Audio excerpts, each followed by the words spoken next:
15 वर्ष असताना सुद्धा तुम्ही हिंदू खतऱ्याचा साहेब म्हणताय.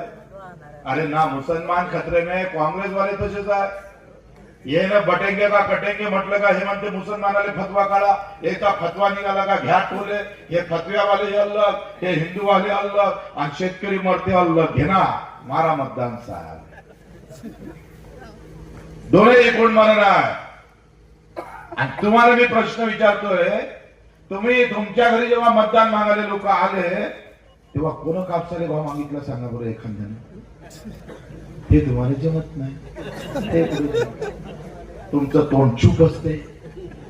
बाबासाहेब आंबेडकरांनी मतदानाचा अधिकार दिला, एवढी मोठी ताकद दिली, ब्रह्मास्त्र दिलं आणि तुम्ही चिकन आणि मटन दाबा बटन नाही तर जात आणि धर्म जमून टाकताय.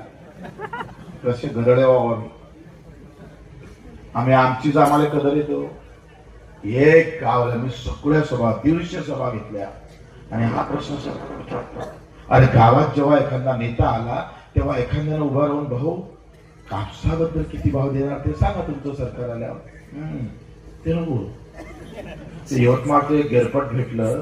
ते म्हणे मी विचारलं असतं म्हणे पण मला मामी काही म्हणे त्या स्टेजवर होती म्हणे. म्हणजे घे ना टोले. मग ते सायची चुलत मामी होती, पक्की नव्हती. मामीनं वांदा केला त्याच्या.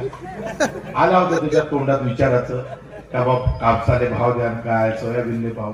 ते आपलं नाही आहे. सोयाबीन आपण पिकवतो का? तुम्ही पिकवता? कोणी पिकवता का? तुम्ही कापूस पिकवता का? कोणी विचारायला मेले होते का? साधा आम्ही निवडणुका, आमच्या निवडणुकीतले मुद्दे कोणते असले पाहिजे?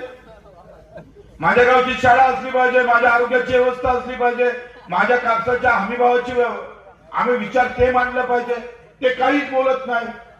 त्याच्यावर आम्ही काहीच चिंतन करत नाही. आपल्या जातीचा आहे ना विषय संपला.